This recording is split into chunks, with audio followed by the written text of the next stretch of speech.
welcome to yet another edition of the Stats and Stacks podcast. For today, we're going over UFC 273.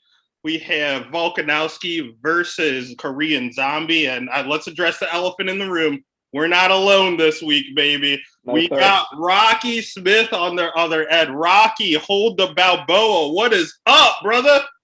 What's going on, man? How's it going? Just ready to see some fights. I mean, I know I was at the UFC Columbus fight card, and all of a sudden, you just kind of showed up. Are you going to show up at this Jacksonville one, or you head on an impromptu road trip?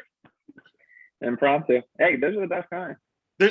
Spontaneous, spur of the moment. Let's do it. Hey, you got to do what you got to do. It's not going to be as hype as being there live, but a pay-per-view, you get the better fights here. I mean, the beginning one of these they're a little suspect, but you do your research. We're all about making money, so it doesn't even matter. I don't care if it was someone you work with fighting. It makes no difference, but I'm not going to waste any of your time. I know you're a busy man. You got a lot of things to do, so we're going to hop right into it here. We have our first fight of the night. We have Julio Arce going up against newcomer Daniel Santos. Tell me, who do you like in this fight? I think the favorite gets it done here, personally. I like Arce. I think he's fought tougher competition. Santos, like you said, newcomer. It's always tricky to pick these dudes that you haven't seen yet in the UFC. Like, you really don't know. You can watch regional fights all you want. You really don't know what they're going to do when they get up to the UFC. I think Arce has faced tougher competition. I believe he lost to Song Yadong, who's no slouch. I mean, not a bad loss. He's got some good finishes. I'm leaning Arce here. I don't have the strongest lean on it. I don't know what you're thinking, but I'm leaning Arce here. I think he could get it done by finish. I was just looking at it is minus 155 to go the distance. So could be a kind of striking battle, back and forth battle. I think Arce gets it done though. You said you have it at minus 155 to go the distance. That's what the Barstool Sportsbook is saying here.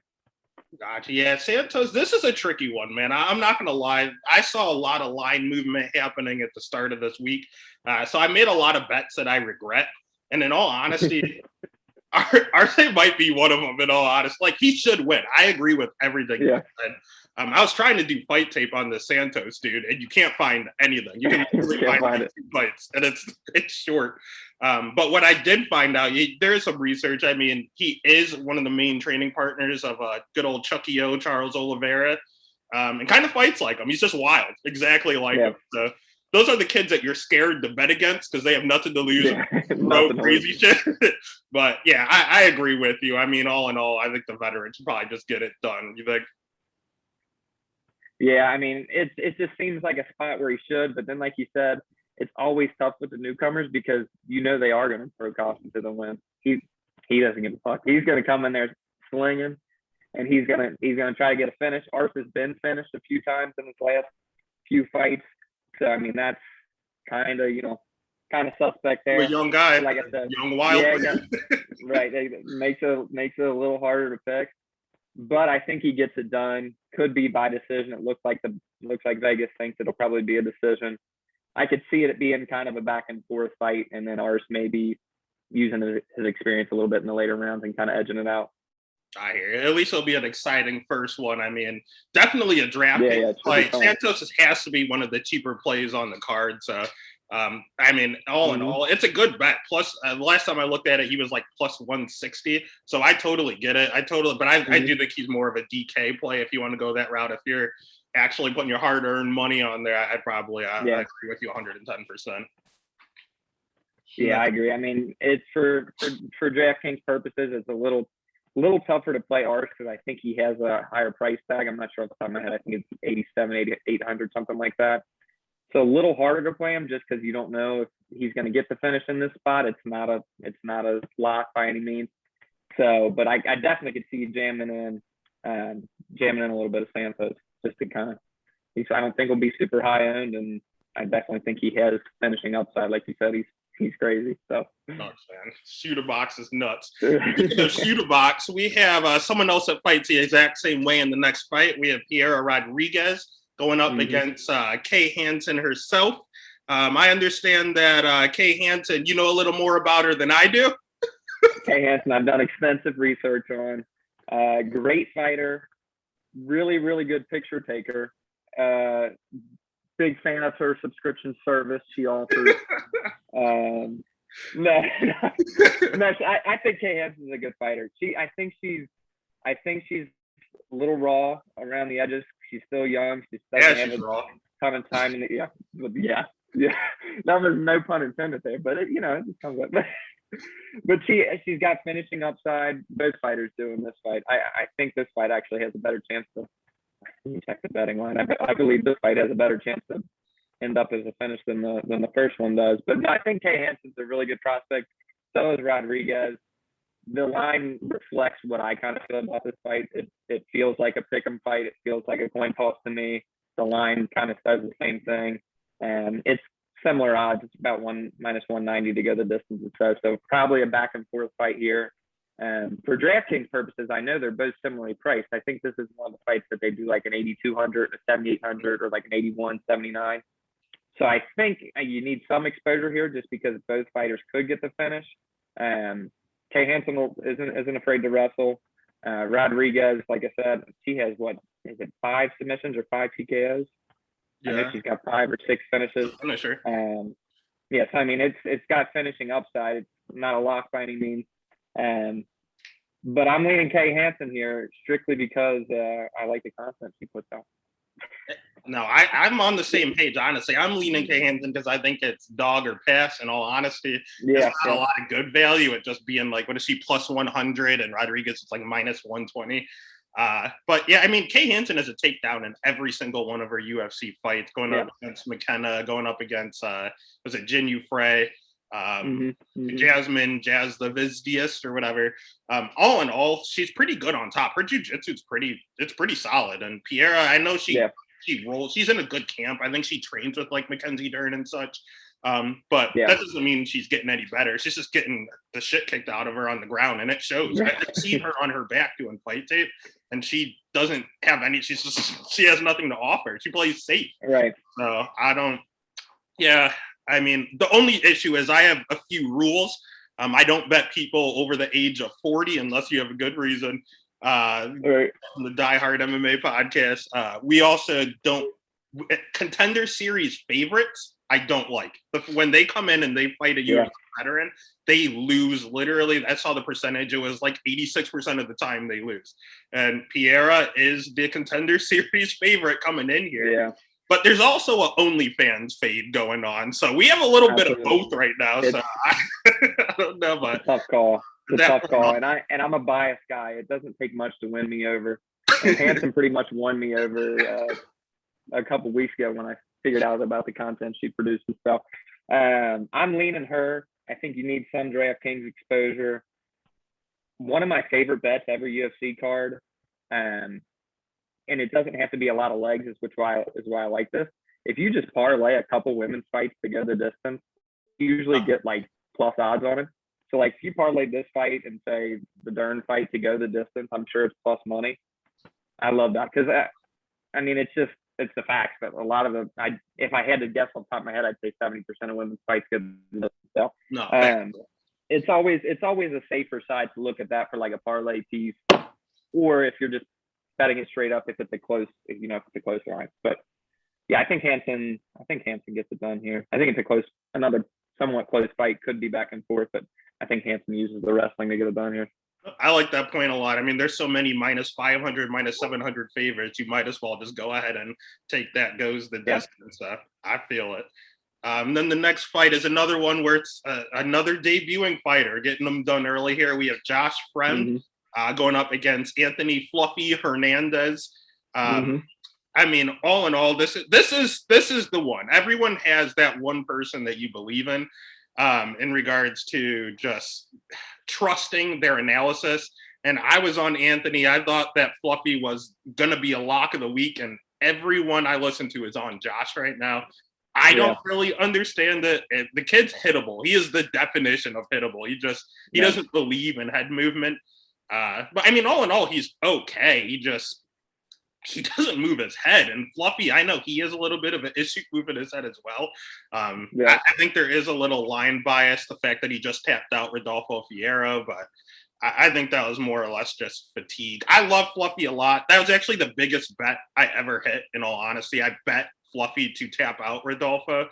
And it was crazy. It was like plus 800 something. It was nuts. But so I love Fluffy. I'm a little biased, but talk me out of Fluffy. Am I on the right side here, or do you believe in the dog like other people?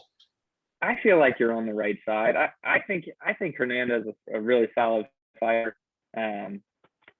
My kind of analysis on it and my kind of take on most of these fights like this, especially with newcomers. I know I said this already, but I love, if I'm as a betting man, like I love picking the guy who has more experience in the octagon. Like it just means something.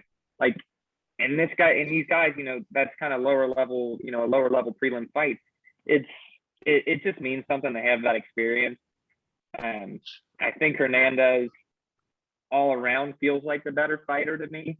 I think it just seems like he's more well-rounded. I haven't seen Friend fight a bunch, so I could be wrong on that. But at the end of the day, in the UFC, your experience matters, and the level of competition you fight matters.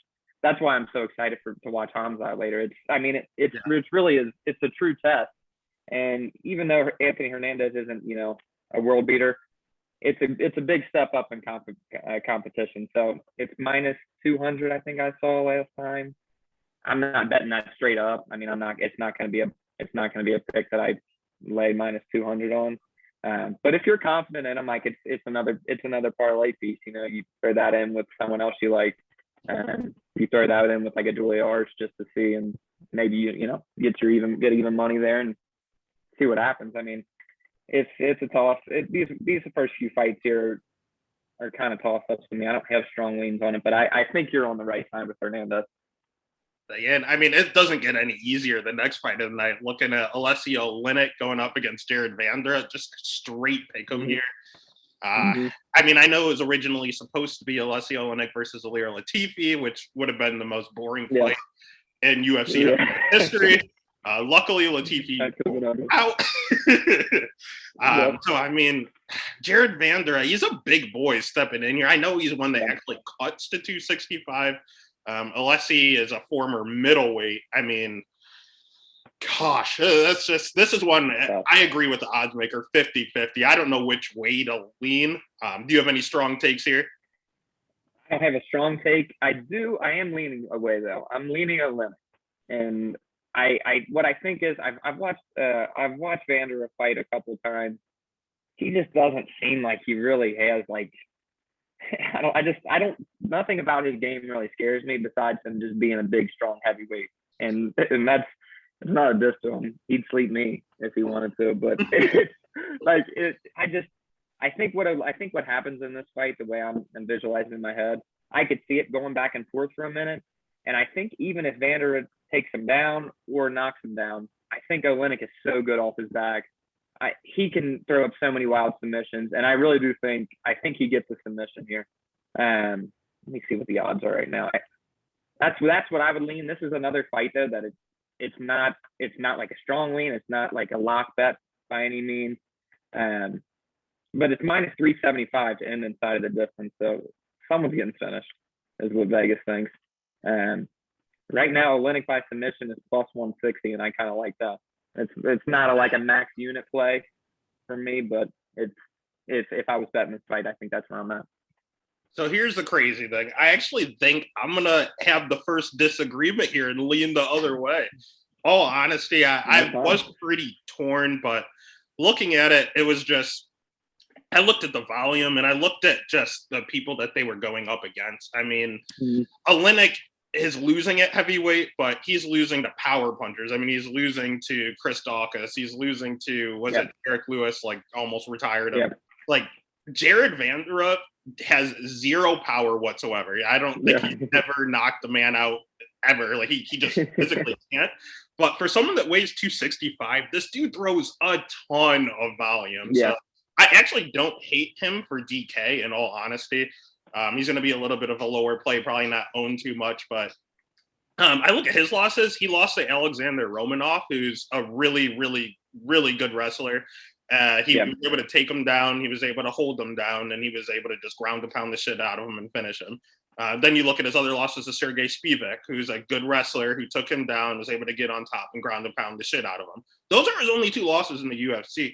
That's not true. He just lost to Andrei Arlovski, stepping in on short notice in a close split decision. Like, I think my issue is that I think Oleinik, I agree 110%. I think he's one of probably the best jiu-jitsu practitioner in the heavyweight division. The issue is he can't wrestle. So how does Jared is a black belt, supposedly. Yeah. He has nothing to offer off his back, but how does it hit the ground? I do think Jared Volume will get the job done. The over-under was set at 1.5. I love the over 1.5. The goes to distance is where things get a little shaky. But you said it was like -3 something for it to end inside the distance. It was -375 to go the distance. To go the distance is +250, -375 to not go the distance. I think that's a sneaky little bet because I don't think Oleinik's gonna get knocked out by anyone. Jared can't physically knock anyone out. So Oleinik's got a chin, man. Even his knockout losses, it's like it wasn't a one-shot walk-off. Like it was like you had to hit him 800 times, and then he finally went down, and the ref was like, "I got to save this man before he takes too much damage." I mean, like and Oleinik's last loss was to Spivak as well, correct? Yeah. There was one takedown that fight. So if they stand and bang, Jared has no power. I could see this going the distance. So I might lean the other way. I'm always looking for value though. So who knows? Yeah. No, but I don't think the next fight goes to the distance, in all honesty. We have another Contender Series debut here, and Mike Malott going up against Mickey Gall. I just talked about the Contender Series fade. I don't like Mickey Gall, but do we have to do it? What side are you leaning here? I'm with you. I think we have to stick with your theory. I mean, I'm not a Mickey Gall guy by any means. I really am not. Like he's one of those guys for me, and I don't know why, but like I try to root for him. Like I try to be like, all right, like Mickey Gall's fighting, like I'm gonna watch it, I'm gonna try, and I don't know. I'm not a huge fan of his. But like I said a couple of times now, I do think experience means a lot. Obviously, Mickey Gall's jiu-jitsu is still, some of the best in the welterweight division. He's got holes in his game. It's been made clear by many people. He's fatigued in fights really bad. That Diego Sanchez fight was one of the craziest fights I've ever seen. I mean, I've never seen a man more tired in their life. So, I mean, like, there's holes in his games. He's been outstruck by people. And Malott looked good in the Contender Series. It was a super quick fight. We didn't get to see a ton of time. He wrapped the guillotine in, I'm pretty sure, in like 40 seconds, if I remember correctly. So, I mean, it seems like Mallott's got a lot of potential, but then at the end of the day, it just comes back to, like I've said a couple times now, I always lean, if I'm betting the fight, I always lean to the person with a little bit more experience. I mean, if I'm sure if I went back and looked at Mallott's record and the people he's fought, the first one I click on, Craig Shatani, he KO'd him. He's 0-1. Like, he's like, if you're 7-1 and you got 7 wins against 0-1 people, it's hard for me to know what you really bring to the table. So I think I lean Gall here. I like the dog here. Kind of a toss up. I don't know if I'll bet it straight up, but I lean Gall here for sure. No, I'll go through it. Literally, he has 7 wins. He has a finish in the first round, finish in the first round, finish in the first round, finish in the first round, finish in the first round, finish in the first round. That he has 1 decision, I believe. I can't even check. Very first fight, it doesn't even show. So yeah, you hit the nail on the head. This dude, he's a weird case. I mean, I do like the fact that he's 30 years old. It's not like that's one of the big Contender Series fade. These kids come in at 22, 23 years old, and they're just not ready. This dude's experience, he's a coach at Team Alpha Male.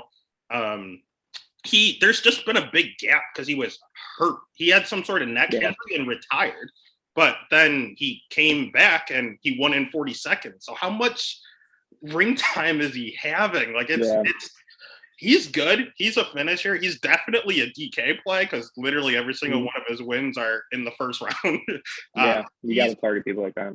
I'll tell you, he's the better striker. He's the better jiu-jitsu artist. He's the better wrestler.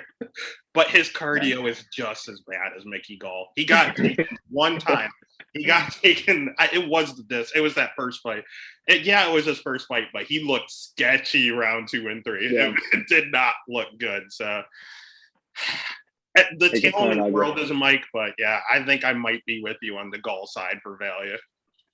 Yeah, it can turn ugly when you get two guys who cardio kind of goes out the window, because at that point, if one of them doesn't get a finish in the first round, it probably turns into like a split decision where you could give 2 and 3 to either guy, but they both look tired and they both couldn't really capitalize and both really couldn't implement their game plan. So if it doesn't end early, I could see Malik getting a first round finish. I could see Gall getting a first round finish, honestly. But if it doesn't end early, this fight could get a little sloppy. Is what it's sounding like. Yeah, come on. Yeah, and if you beat CM Punk, I mean, a former world champion, you're exactly gonna win. So yeah, I guess I'll put. Oh God, I can't put money on Gall. I just got to pass it. I won't quit that. Right. I need a few more Miller Lights to actually put some money on Gall. I mean, and then the next fight, I'll go ahead and I'll take the lead on this one because you are clearly going to have the answer to this question. We have Aspen Ladd as a dog, which is a rarity, against Raquel Pennington coming in on short notice. I look at this fight and auto bet Raquel Pennington. Again, I have a guy that I trust a ton in Cody Safdie, and he is on Aspen Ladd. Now, he also has a thing for girls with huge foreheads. So I don't know if it's like the screaming she does when she fights that's getting them going, that big ass forehead. I don't know what it is about Aspen Ladd that he likes. But I think, one, she's ass. She's just god awful. She's not good at anything but cardio. That's her weapon, cardio. And secondly, this weight cut, man. How many fights has she had canceled day of because she's shaking and passing out on the scale? This fight is at 135. I thought. I was going to ask you, this is at 35? Yeah, I thought it would be at 45 with Raquel stepping in on like 2 weeks' notice. But I mean, her girlfriend Tisha Torres is on the card, and I remember Ronda Rousey talking about like for testosterone and to build cardio, she would just have as much sex as she could before fight. I don't know if Tisha's on the same game plan, so her and Rocky were going at it, and she was in cardio shape. But whatever it is, whatever they were doing, she was ready. So, but I'm all over Raquel. It's just I'm not as over her as Tisha Torres is, but I just don't like betting her fights because she loves greasy split decisions. That's all she does. All of her fights go to decision, and they always make you sweat. But her name is Rocky Pennington. We have Rocky on the podcast. Whatever you say, clearly I'm going with. Is our Rocky gonna win on Saturday night? I don't think so. I'm on Aspen. You like the forehead? I'm fading myself. I like the foreheads. I got a big forehead too. I'm on Aspen here, and it's strictly because I think Rocky Pennington is just kind of bad. I don't like her style. Aspen isn't the most exciting fighter ever, but I just think I like the youth in Aspen Ladd here. Like you mentioned, they both got great cardio. This is gonna be the opposite of the last fight. Both great cardio here. Neither one of them are gonna wear out. I just think Aspen is still improving, but I think I'll say it like this. In her career path and trajectory, she needs to win the fight. She can't drop another one here and start falling in the, kind of path of win one, lose one, win one, lose one. Like, she's young. She's lost 2 out of the last 3, I believe. I think she's got the finishing upside, though. I think she has a better chance of finishing Rocky than Rocky does finishing her. That makes me kind of lean her side a little bit more. I would not be surprised at all, though, if she lost. If Pennington pulls it out, like you said, a decision here, it wouldn't shock me by any means. And Pennington's not someone who gets finished really often either, so it wouldn't shock me in any means. This is another fight minus 286 to go the distance. So it'll probably be it could be a grinded out fight. Pennington could score some takedowns, win the first round. I could see Ladd bouncing back, and then I could see Pennington third round gets another takedown, grinds it out. Like it seems like a fight that could be back and forth. So I'm kind of with you in terms of how this fight might play out, but I think I'm leaning Aspen just with the value as her as an underdog. I'm pretty sure I made an all lesbian parlay with Tisha, Raquel, and is Kay Hansen? I don't know. Is she lesbian? I don't know. I don't think so. If she hasn't announced, she doesn't know it. So she is. So. Right. I think, God, I mean, you're right. Looking at it, Aspen's got to win. I mean, I knew she would lose. It just feels like one she has to win to me. I don't know. I love Norma Dumont. I'm the only one on the planet that's a Norma Dumont fan, and it's just because she is the fattest ass in MMA. I've never seen anything like it, and she's good, man. She only has like 5 fights, so like they keep putting her as the underdog because no one knows if she's good or not. She keeps just winning me money left and right. So I had a little bit of a bias there, but I'm just looking at Rocky's record here. Her and Tisha do the exact same thing. Rocky has 8 losses on her record, but these are the people she lost to. She has Holly Holm, former champ, JDR, former champ, Amanda Nunes, former champ, Holly Holm, former champ, Jessica Andrade, former champ, Kat Zagano, former title challenger, and Leslie Smith. No excuses there. But she has 1 loss of someone that has not fought or held the title. I don't know if Aspen will be champ or fight for a title, but if she wins this fight, plus 160 is good value. So if you're on her, I'll bet her. The guy I trust is on her. You're on her. I guess I got to get on the board. The number one rule of betting is you got to fade. You got to fade yourself, and this is quite literally me fading myself. This is Rocky Pennington. I'm fading Rocky. Well, I guess when a not even hits the UFC, I'll be sure to never bet him, I guess. Right. Or who knows. Good. Speaking of people I fucking hate betting, Jairzinho Rozenstruik is a big favorite now. He was like minus 160 something the last time I checked. He's at minus 160 going up against Marcin Tybura at plus 135. God, Jairzinho, I hate this man. Biggie boy, he does not throw. It's the worst. There are 2 men I said I would never bet no matter what. Rozenstruik and Jamie Pickett, because they do not throw volume. They literally average like 1.8 strikes per minute. They don't throw. They just stare at you. When they hit you, throw out, but it's torture watching. And Marcin Tybura is so bad. It's like, God, I hate this. I broke my own rule and I did bet Rozenstruik earlier when it was a pickup. Minus 115 in a parlay. No, I like that. I think that's good value. Minus 160 is getting out of control. I mean, can you trust him here? I mean, he's definitely a DK play because if he wins, it's by KO. There's no way with his volume he wins any other way. So are you trusting him? He has 15 minutes. Does he find the chin? Yeah. I think I'm right now at the moment. I haven't bet it yet. I'm leaning Rozenstruik by finish. I think he gets him. I think he catches him.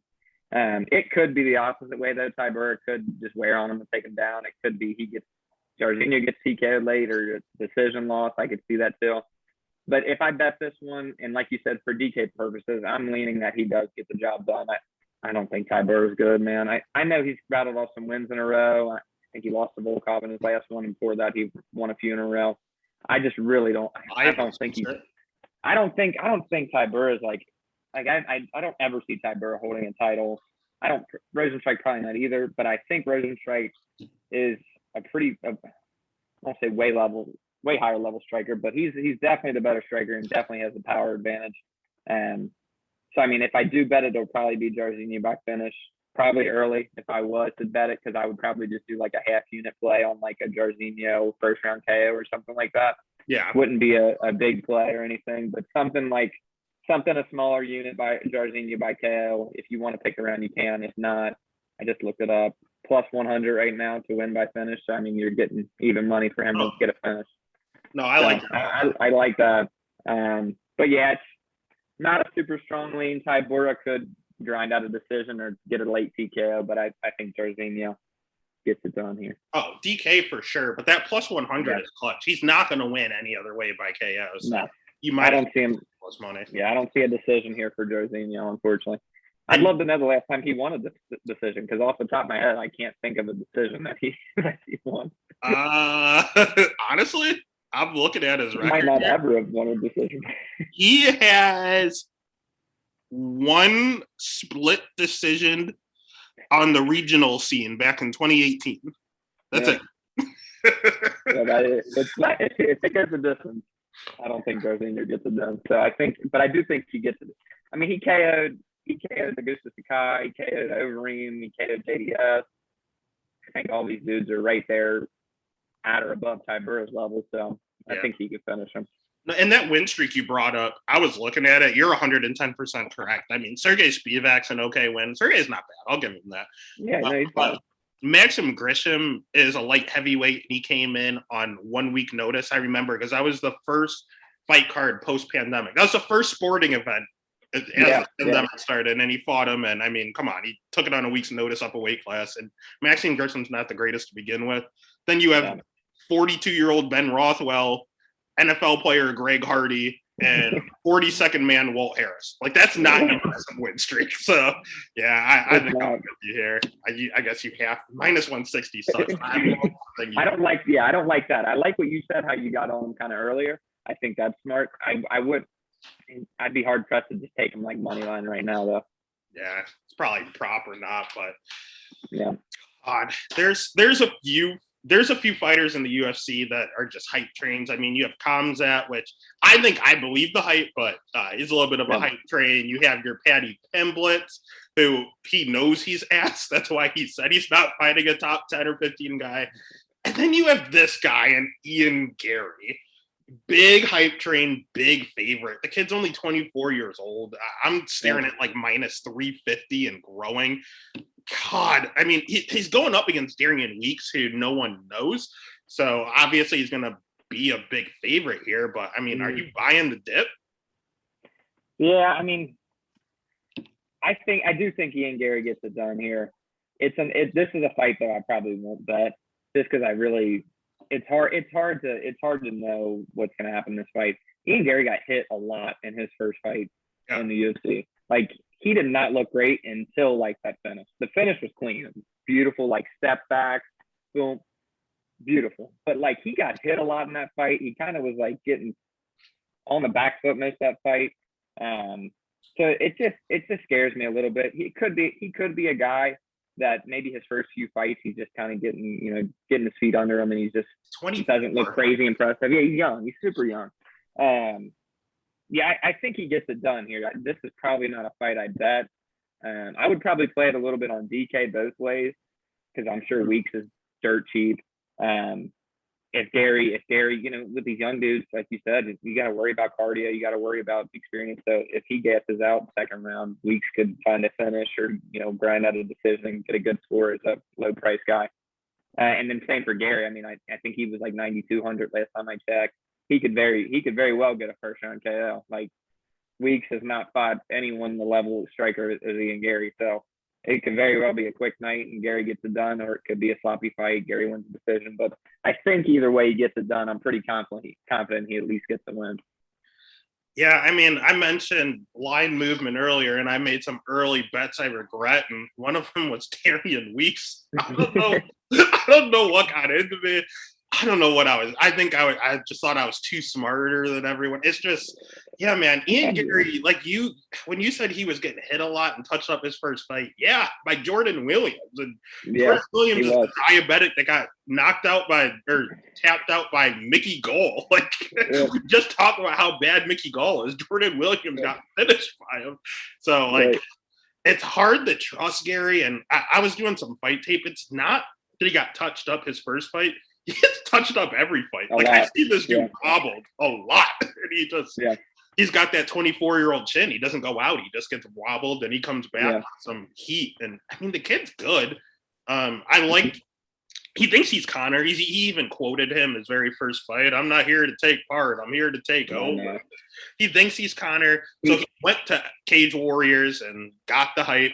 He went and trained at Connor's gym at SBG Ireland. He's in Samford now. I love Samford as a camp. I like them a lot, but I guess my issue is he didn't go there willingly. He got kicked out of SBG Ireland. So I don't know what he did to get kicked out. It probably is better that he's at Samford, but that just questions like how cocky he is. Is he that way 24/7? Is he actually training hard? That made me, I listened to an interview from Darian Weeks, and he was talking about how he was getting touched up, how he was talking about how no one knows about his wrestling. I know he debuted against Brian Barberina, who we watched live. Awesome fight. That was a great fight. Oh my God, that was great. But yeah, Brian, he looked good. He took the fight on 4 days' notice, and he looked well for 4 days. I mean, he was only 5-0. Brian's a veteran. He looked good. It's just that interview is the reason I bet. He was talking about how no one knows how good of a wrestler he is. I guess he like won states. He just didn't wrestle collegiately, but he won states. He knows what's going on, but he's a boxer. He has all the tools. I think it's just too much too soon. I wanted to fade Gary, and I think you're right. This isn't the spot, so now I'm stuck. It's weird. This is a fight that I feel like for me, that I always a common mistake I make.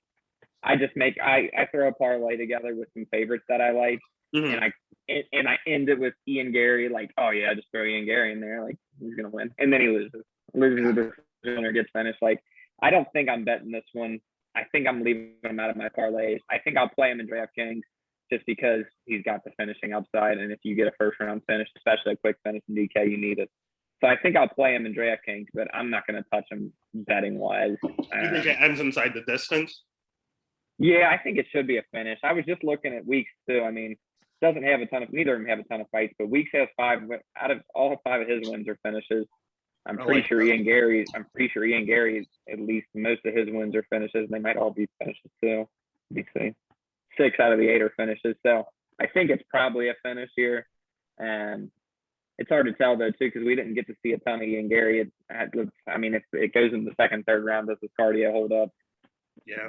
Was it jitters? If that cardio is not there, right? If that cardio is not there in second and 2 and 3, then Weeks maybe Weeks is able to get use his wrestling and kind of take advantage of him that way. But I lean Gary, but it's not a fight I'm gonna bet. I do think Gary's really good. I think he could turn into a really good. I think he has a good prospect. I think he could turn into a really good fighter. I just don't think he's there yet. So this could be a tough test for him. Yeah. I kind of hope it is. I kind of hope it turns into like a gritty fight just to see like what the dude's made of. Yeah. I'm leaning Gary though. If Weeks loses, I hope they give him another shot because I think he could be something too. So I mean, going up against Gary and he didn't look bad against Barberina, like you said. 4 days notice, like he did what he did. So, God, yeah, too early for these two, but definitely too late for these two with Marco Madsen going up against Vince from Hell Pichel. God, honestly. This is another one where I regret. I need you to save me because I need to do a lot of hedging this week. This is another one where Marco Madsen, I got him at plus 130. He's now plus 105. So I beat the line movement. And my strategy was this dude is a silver medalist in wrestling. He can wrestle his ass off. Striking, not so much, but it doesn't matter. He's going to wrestle his ass off. The problem is, he doesn't have cardio. That's a rarity for a wrestler. He has 2 rounds of cardio. So in my head, I thought he could take down Vince, hold him down for 2 rounds, and then just get pieced up in the third and survive. My issue is Vince does have cardio, and after doing fight tape, Vince has a pretty decent get-up game. Like, you can't hold him down. And if you have someone that gasses, constant takedowns is going to become an issue. I don't know if he's going to be able to keep it up. At plus 105, now I completely flipped over to Pichel. I don't know what to fucking do. I need to save myself. Do I just ride with Madison or do I need to find a way to hedge? Yeah, can you still hear me okay? I just want to make sure. What? Can you still hear me okay? Yep. Yep. Okay. My AirPods died on me. I just wanted to make sure you could hear me stuff. Yeah, I kind of feeling the same way as you. When I first looked at it, I was leaning Madsen. But it does scare me a little bit.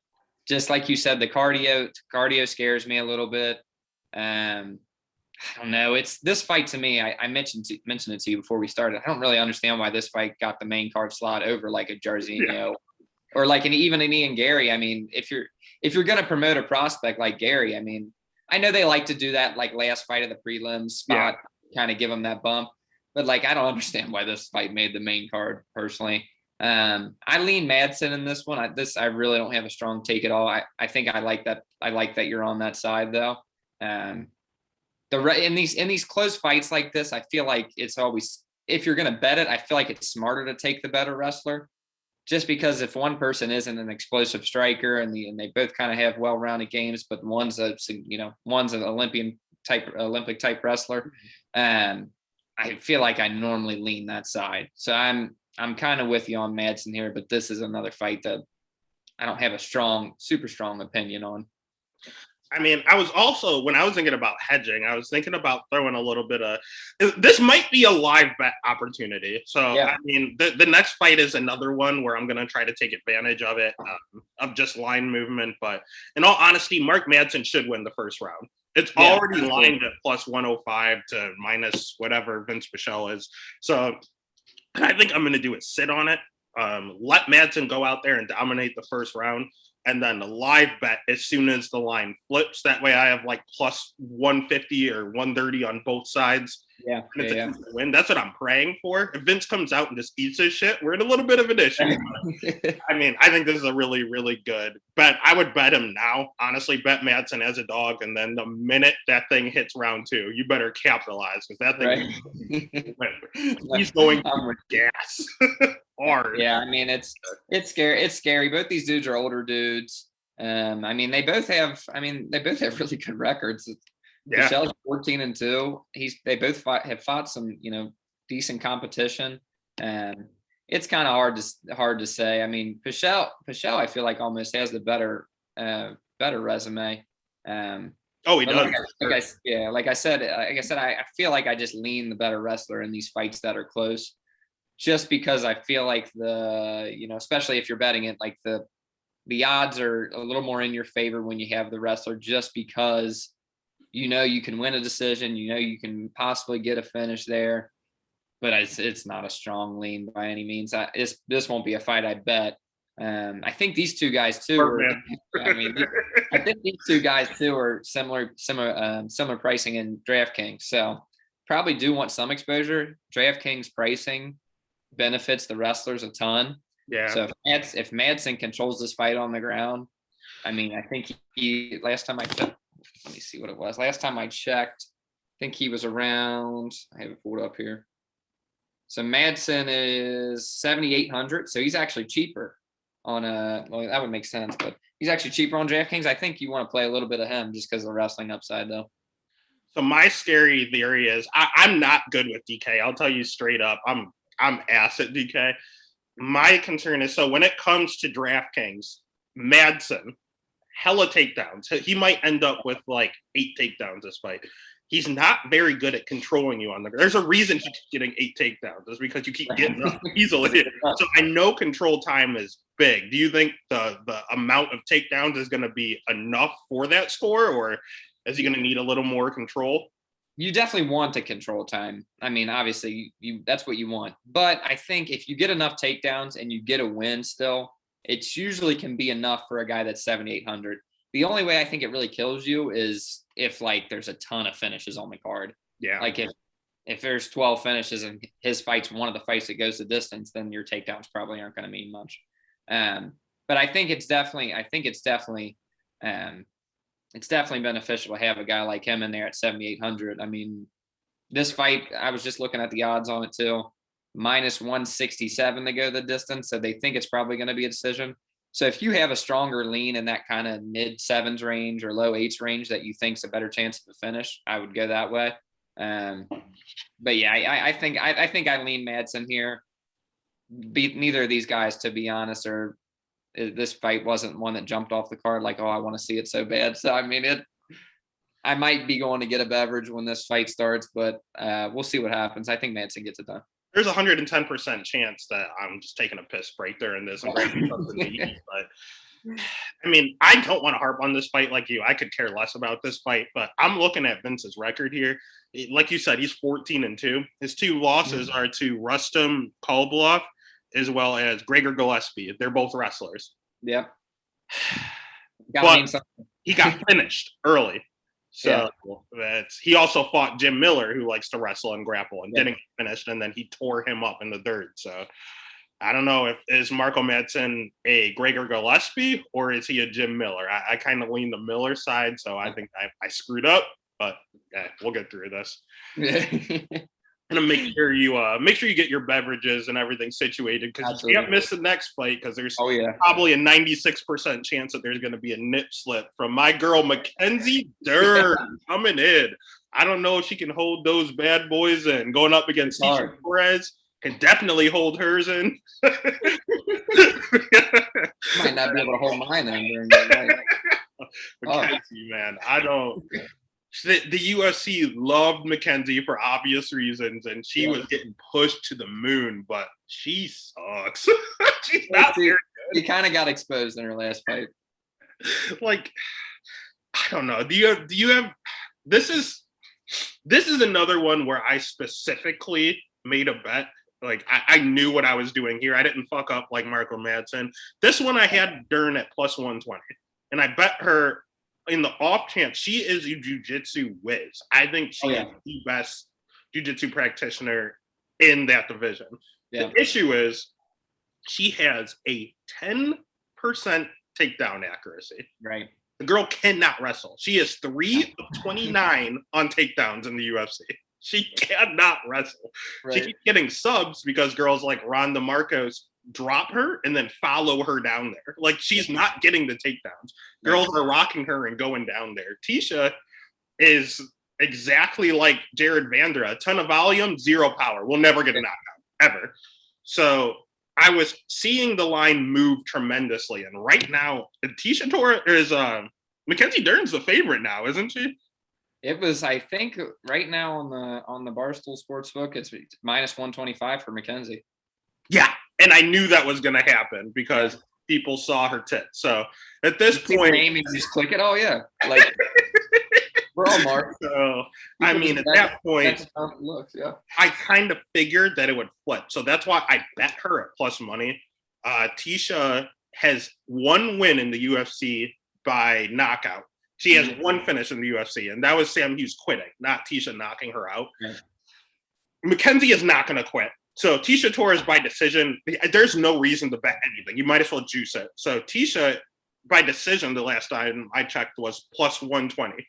So plus money both sides, just like the Madsen ordeal. This one was intentional, so that's the way I'm playing it. Do you just have a specific lean you're going with here? Not really. It feels like another pick'em fight. I think I like Tisha by decision is where my kind of like initial gut says. I do like. I mean, I think Mackenzie Dern, like you said, her jiu-jitsu, it's so good that you can never like just fully counter out. Like if she gets her neck or gets an arm, like it's over. Like Tisha's not. If Mackenzie Dern locks a choke in on Tisha, it's over. And Tisha's not someone who gets finished. But I think never been finished. Yeah, I mean that. I think the better side feels like Tisha by decision, and feels like another fight to me. Kind of looking at it from just kind of briefly looking at it, looks like another fight that's probably going to go the distance. So minus 155 to go the distance. If you're willing to lay that, I don't hate it. I think Mackenzie's got obviously has the better finishing upside though. So for DraftKings purposes, I think you want a little bit of exposure to Mackenzie Dern. Probably wouldn't play Tisha and all at DraftKings. People are hoping for Mackenzie Dern exposure, all right. Absolutely. Absolutely. Definitely help people finish. Praying for exposure. I'm going to have exposure just because I'm hoping for exposure, like you said. I mean, it's simply put. But no, I think Mackenzie's jiu-jitsu is what would get it done if she wins. So I think if you have a lean, you pick one of the sides to, like you said, Tisha by decision. or Mackenzie probably I think I would pick Mackenzie by finish. I don't even think I would bet her by decision because I really don't think she gets a decision done here. But I could see it. I could like if Tisha gets a little, wants to take a chance and shoots in, tries to grapple a little bit or tries to clinch and Mackenzie locks the neck up, you're not getting out of that. The crazy thing is we went over her girlfriend and Rocky, and she only had one loss to someone that's not a champion. Yeah. I don't know if I don't know what's going on with those two, but I'm looking at Tisha's record. Her losses are to Marina Rodriguez, who's probably going to fight for a title after Carla and Rose. Yep, you have Weili Zhang, former champ, Jessica Jędrzejczyk, former GOAT, Jessica Andrade, former champ, Rose Namajunas, current champ. Yeah. So I don't know what's in the water with those two, what they're eating, what they're doing.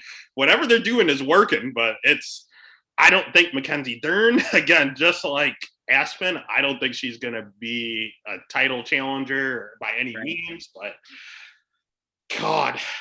I definitely get that. I mean, I'm looking at that too now. I mean, that is impressive for Tisha. Andrade, Joanna, Weili, Rodriguez, Rose. I mean, that's crazy. And if those are your 5 losses, I mean, you have nothing to be pissed about. You could call yourself undefeated if you really want to. She fought them all in a row. She has 5 career losses. She has 4 in a row, and they're to all champions. Like, all to who signed up? I don't know who she pissed off. Yeah, I have no idea. That's crazy. Yeah, I mean, it feels like another one of those fights that like we're gonna find out more. Like same with Aspen and Rocky. Like if Aspen and Mackenzie Dern both win, it's like, all right, maybe they can make a run. It feels like, but it also feels like they both could just grind it out and get decision losses, and they bounce back and forth and maybe pick up a win here and there. But it's tough. I feel like it's a little harder to separate the like true top level women's fighters than it is men's, like because there doesn't feel like there's as many top tier women. Yeah. So it's harder to just say. I mean, I don't know. It's hard to say if these girls can make a run. I feel like anyone could make a run in the women in strawweight, bantamweight, flyweight, any of these divisions really. So I kind of am leaning Tisha by decision though. I like that. If that's the bet you said you liked, I think I'm on that side too. Plus money, yeah, absolutely. Yeah, I think I like that. I mean, you're talking about making a run for the title. I mean, we'll just put it on a tee and line you up here with Gilbert Burns at probably like plus 978 at this point. The Khamzat Chimaev train. Oh, yeah. God, are you a conductor or how are you feeling about our boy? I'm driving the train. I'm riding in the train. I'm fucking on top of the train with my shirt off. I mean, I'm ready to go. I think Khamzat's really good. I really, really do think he's just like, I think he's the truth. And what I wanted to talk to you about today, I do think this line is kind of crazy. Mm-hmm. I'm all on Chimaev, but I think this line is fishy. It's hard to find a bet that like with Chimaev that I really love, just because I'm not saying he can't lose this fight. He could lose this fight, but I just think the hype is real. Like this is going to be the test though. If there's any fight that's going to be the test, it's going to be this one. Gilbert Burns is no slouch. His losses are to elite fighters. He's beaten elite fighters.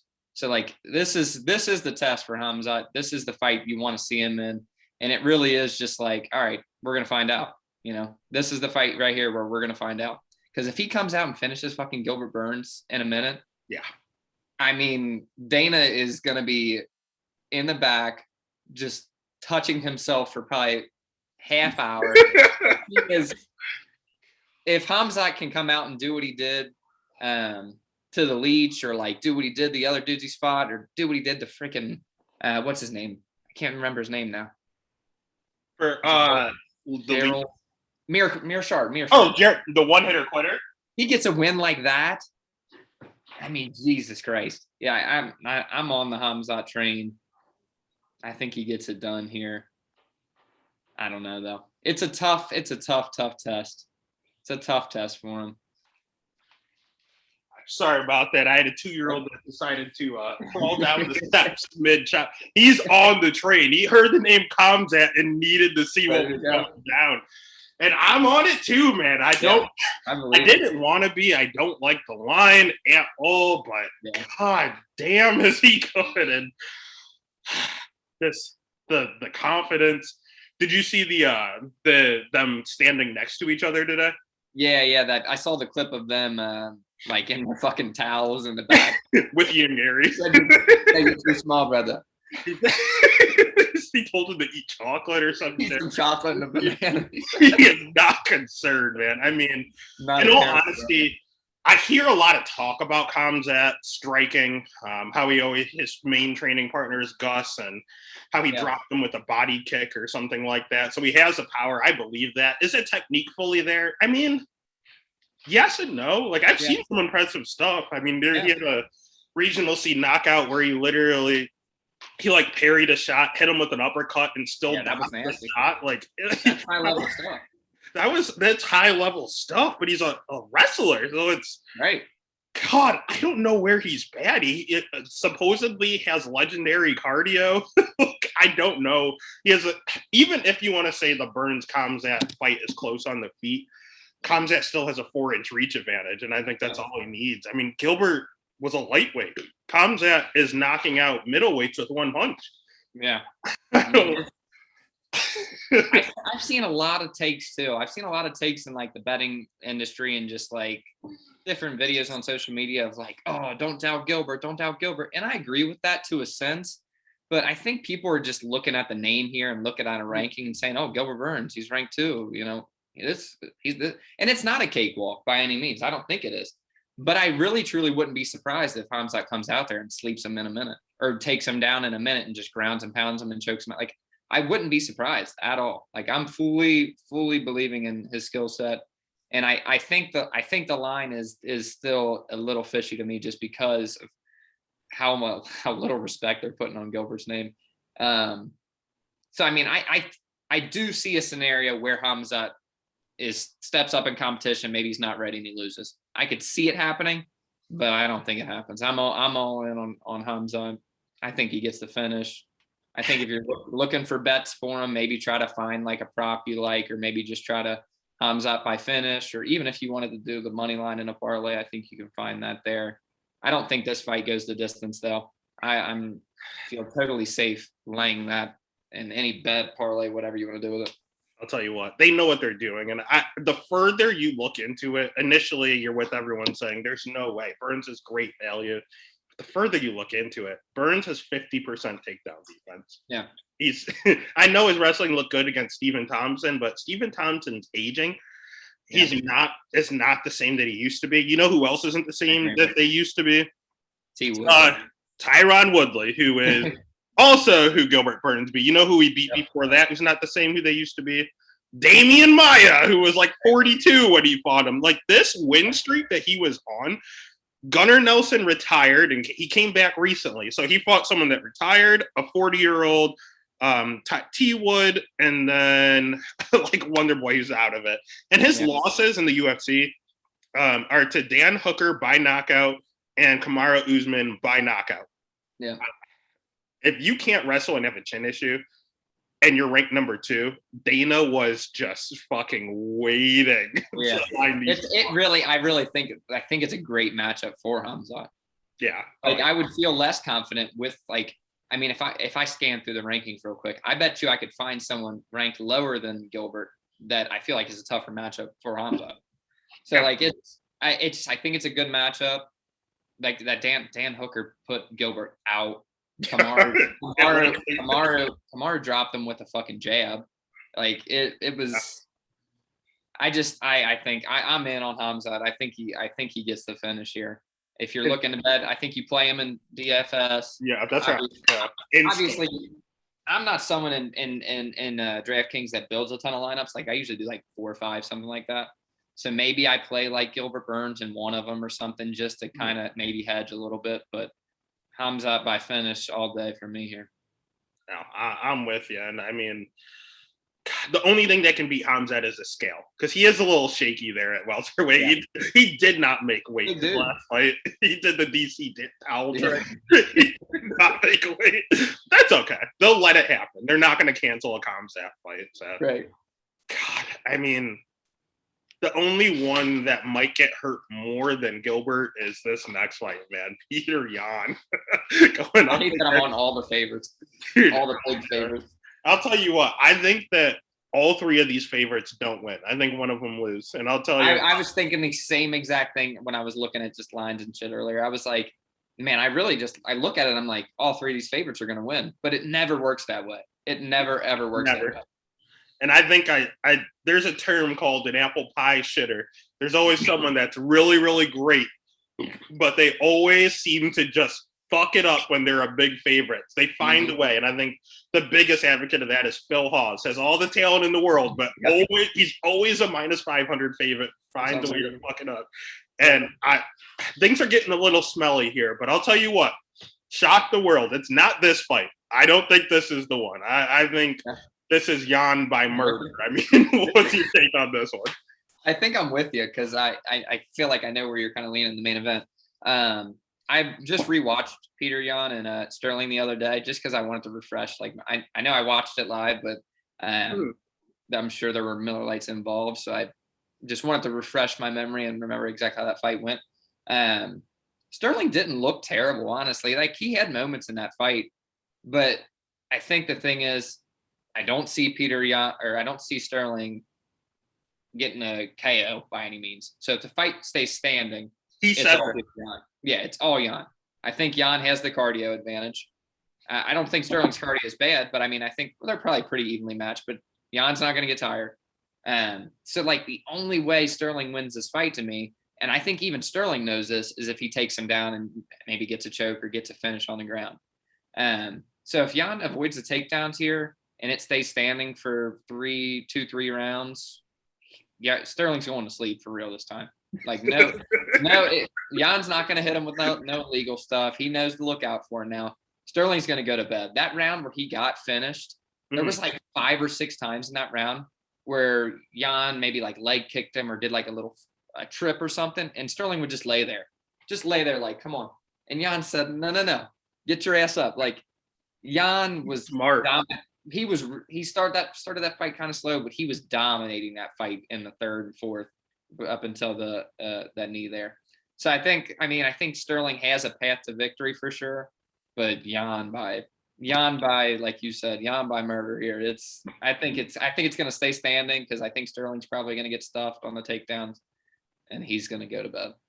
I mean, looking at it, Sterling does not have bad cardio. It's phenomenal cardio. People are saying, oh, he's going to gas out again. Sterling threw 73 significant strikes in the first round. We talked about Rosenstruck. I don't think he's thrown 73 significant strikes in his career in the UFC. Like, he threw 73 in round 1. There's no man that can physically keep that up. And I think another part of that is Yan notoriously starts slow. He started slow his first fight. He started slow against Faber. He started slow against Corey. He always gives the first round. I don't think Yan has ever won a first round, in all honesty. He sits there, he analyzes, he figures you out, and then you're fucked every single time. It's weird, but I mean, dude, Yan took down Sterling like 13 times. Oh, yeah. He took down Sterling 13. So can't look like the worst wrestler by any means. Like it looked like Sterling wanted to wrestle more, but Yan didn't look like he was getting out wrestled or like getting out grappled. Yan is 89% takedown defense. So like it is superb. He lost. The issue is Yan has 1 loss on his record. He has 2 losses on his record. Oh God, he has 2. But I know the first one was to a wrestler, and he vowed to never let that happen again. And his takedown defense ever since has looked insane. He drills that shit. So yeah, I think Sterling does stand a chance. I mean, the line's disrespectful. Sterling is. I do agree when Sterling says that he was champ going into that fight. He doesn't believe he won the fight. He told you he started to lose. But he thought him and Corey was the true title fight. And I agree. It probably was the title fight. So I'm fine with that mindset. I think Sterling has a chance, but I actually think it's the contrary. I don't think he can go out and just out-wrestle Yan. I think Sterling has to have the most boring fight in the world. He has a 5-inch reach advantage, and he's faster. I think he just needs to jab him for 25 minutes, like GSP versus Josh Koscheck is what we need to see Sterling. That's how he wins. And he has the cardio to jab for 25 minutes. He has the length, he has the speed. He could do it, but that's not the way he fights. So I think Jan's a killer, man. He really is. Like, and he already has 20 minutes of fighting him. He doesn't have to do the analyze you thing. He knows.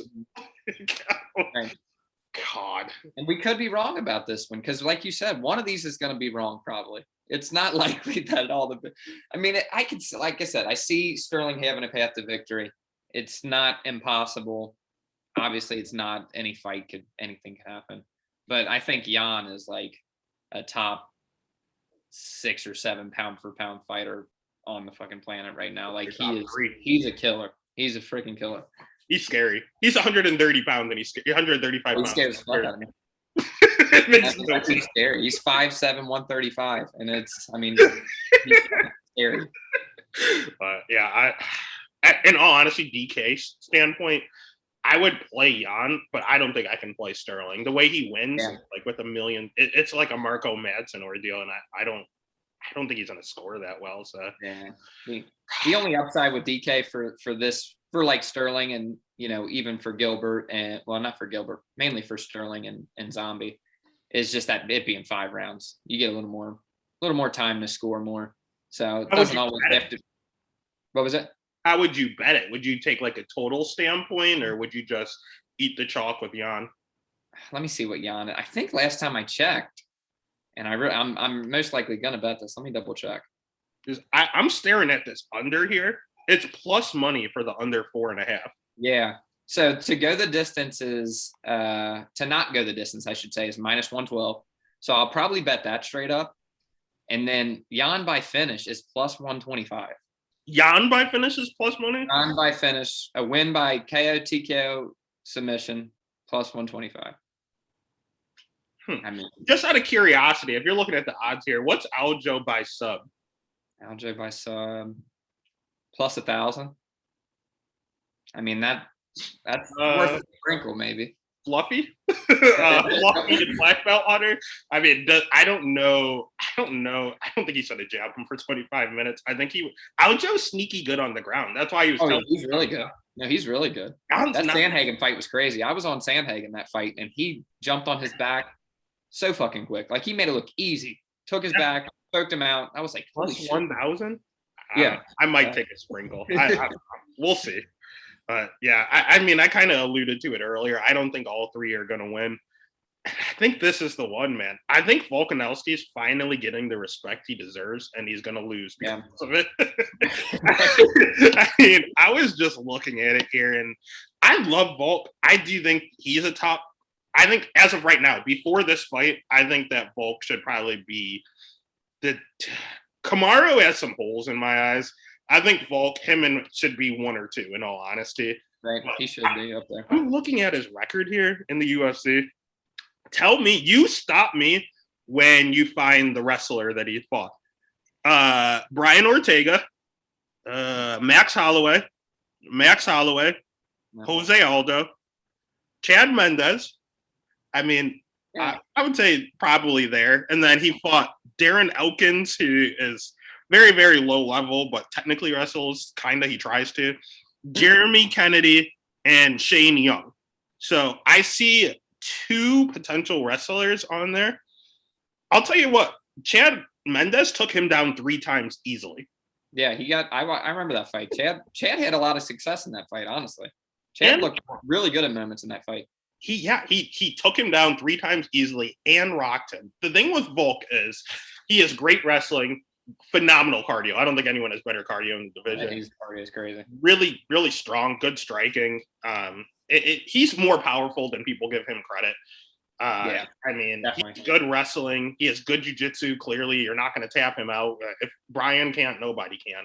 Right. My issue with Alex is that he has 70% takedown defense. And I just went through those names, and how the fuck do you only have 70%? Other people are taking him down too, and no one else is a wrestler outside of Chad. So I don't think it's the hardest thing to do. And looking at it here, Zombie, if you're on the feet, Alex and Zombie, I kind of see it as 50-50. Yeah, I'm with you. The wrestling, I think, is 50-50. Jiu-jitsu, I would actually give Zombie the edge there. Mm-hmm. But my main thing is that Zombie is at my favorite camp. I get a fucking hard on for this camp, Fight Ready. Henry Cejudo and Eddie Chaz, these guys are, I swear to God, I have bet them every single fight since Henry won the flyweight title, and I have lost one time. I love these guys. You can read everything a mile away. I vividly remember it was Luis Saldana and he lost a split. So it was a little shaky. I don't know why. I just went with the Fight Ready theory, but these guys have lost me money one time. Zombie has trained at Fight Ready for his last 2 fight camps. And what they do is they make wrestlers out of people that aren't wrestlers. Eric Anders came out and beat the shit out of who was it?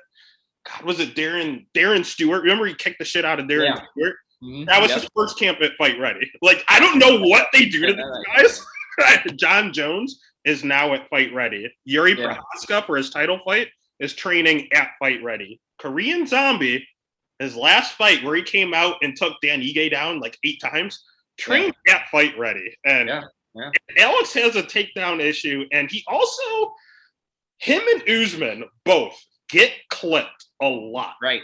I was they get rocked. Like, they don't just like, oh, you can hit them. Like, they shake. Like, they wobble. They get the stinky a little in every single fight. Zombie packs a punch, man. I think Zombie is 2 paths. I think he can take him down, and I think that he could clip him. I think he has 2. I think Alex only has 1, and I'm staring at Zombie as like a plus 500 favorite. Mm-hmm. I pulled the trigger. Am I like, absolutely crazy, or I don't know. Would you rather play a total? How would you take this fight?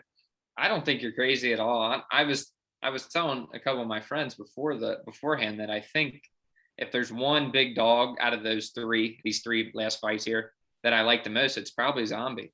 And I don't want to come off as a Volk hater, because Volk's a cool dude and like he's a likable guy. He's a fucking awesome fighter. I think he lost one of those fights to Max. I did too. I'm a Max fan. I'm biased, so maybe I'm a little too biased. I think he lost at least one of those fights. Second one more so than the first one, but I think he lost one of those fights. So I mean, I think for me, when I just look at it, I think it's a good matchup for Zombie, kind of like how you were explaining. MMA math doesn't fucking make any sense. So like Zombie lost to Ortega and Volk beats Ortega, but I don't think it really matters. I think this is a good matchup for Zombie, because I think he's just as good of a striker as him. Zombie is not somebody who just gets like slept all the time. Like, he is not someone who's easy to finish. Neither is Volk, obviously. But then, like you said, the training camp move, something that I really wasn't even super aware of, but that means a ton. After Ortega, he went Fight Ready. Yeah. So Volk, I've seen Volk gets taken down. I think Max even took him down a couple of times. So it's not impossible that Zombie, wins a decision here, maybe, or something like that. I do think Volk, if you had to ask me, I still think Volk gets this done. But I mean, this is probably my favorite in terms of like the big underdogs on the card. This is probably one of my favorite ones. Just because I think it's a good matchup. I think Zombie could clip him. Maybe he finishes him something. It could happen. Anything could happen. But I think Zombie, maybe he hurts him early and wins a few rounds. And then Volk, I feel like a lot of times when I watch Volk fight, he usually gives up that first or second round. Like, both times versus Max. That's a good point. Yeah. So I mean, in a 5-round fight, I mean, it benefits probably Volk a little bit more. If it was 3 rounds, doesn't hurt him. It doesn't hurt. It hurts you a little less when it's a 5-round fight. But I do like Zombie here. Betting wise, I think I'll play him a little bit in DK. I think I'll play both of them, but I think I'll play Zombie a little bit more than I will the other big underdogs. I was just looking at the lines, seeing if there was anything I like. I kind of feel like this one is going to go the distance, just gut off the top of my head, which is minus 148. And Zombie by finish is plus 650. I mean, that might be worth a little bit. And then Zombie by decision plus 1100. So, I mean, if I'm going to bet this one, it's probably going to be something along those lines, because I don't want to lay Volk fucking minus 770 and really anything. It's insane. even Volk by decision is minus 155. So like you still don't even get a minus 110 there. You're getting. I don't love that. He's not So going to count him. He has yeah. to knock him out. Yeah. If I'm gonna bet it, I think I'm gonna do something with Zombie. But I am excited to watch this fight because both of them usually are in fucking awesome fights. These last 3 fights are all gonna be awesome. I'm excited to watch this one. I think Volk gets it done, but I think Zombie's probably the big underdog that I like the most. Yeah, no, I'm with you. We're okay. So I mean, we agreed too much. yeah, I mean, yeah. Honestly, I was off. What was it? I don't even know. The Jared Bandera is our big. Jared Vander and Aspen Ladd are our two gripes against each other. Well, I do like Rock. Right. If we just get them all right, then it doesn't matter. So we know. So I mean, I make a PRP every single week where I'm just betting 10 fights. So if there's 13 fights, we disagreed on 3. I think I know the 10 I have to play. So there you go. You play it, I play it. When we win millions and we get our TV deal, we'll remember. So okay. I mean, yeah, no, but all in all, it's a really, really good card. Fun card, yeah. One I'm even willing to pay for a change. So we'll maybe we'll see. But yeah, all in all, I appreciate you coming on, giving me a little clarity on some of these. Yes, sir. I mean, to end it, what's your favorite bet on this entire card? I was just scanning through it again, so I think I got a couple that I'm leaning as more so what I'm for sure gonna bet. Jan by finish, I think I love. I don't think that fight's going to go the distance. Either Jan by finish or that fight not to go the distance. I think I'm fully in on that one. I like Tisha by decision a lot, and I think let me double check again what Hamzat by finish was, because I think it might be a little too much for It's minus 210 right now. I think I have one parlay that I built earlier that I think I'm going to go with, and I'll give you the odds on it right now. Okay. So I had Hamzat, I had Jan. Let me plug it back in here.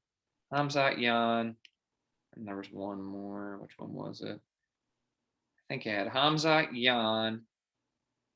There we go. And I think I had Ars in this one. This is a parlay I built earlier when I was kind of playing around with some stuff. Yep. So Hamzat, Jan, Ars. Plus 116. I like that one a lot. No, that's a pretty good one. I might trail you on that one. Just money lines in that one. Or even you could, I kind of maybe I might switch it and do Hamzat, Jan, Jairzinho. I kind of like maybe Jairzinho a little bit more. I don't know. That one I might play with. Hamzat, Jan for sure. Hamzat, I'm on the exact same page. I believe I had a Hamzat, Jan, Jairzinho, and like Tisha, I want to say. Yeah. I mean, all in all, there's I think I'm on the same page. I mean, I'm really just a value guy. I'm really just trying to snipe the bookie. I like Kay Hansen. I like I really honestly, I know that the best option, and I'm definitely going to do, is just live bet Vince to kind of counteract that mark bet that I hate. But I don't hate Vince in round 3. I was looking at it. It was plus 1,600. Mark gasses. If it's going to happen, it might be round 3. But I mean, all in all, I always place official bets over on Twitter. Have a strong TikTok game. I gotta stay up with the times. But nah, man, I really appreciate you coming on the show. Any last words there? Yes, sir. I appreciate you for having me, brother. Hopefully we can link back up on another pay-per-view card, one of these bigger cards like this, because it's fun. It's fun to talk about and get other people's opinions. Oh yeah, man. It's the first, but not the last, baby. But yep. All in all, I appreciate it, and let's win some money this week. Let's go, baby.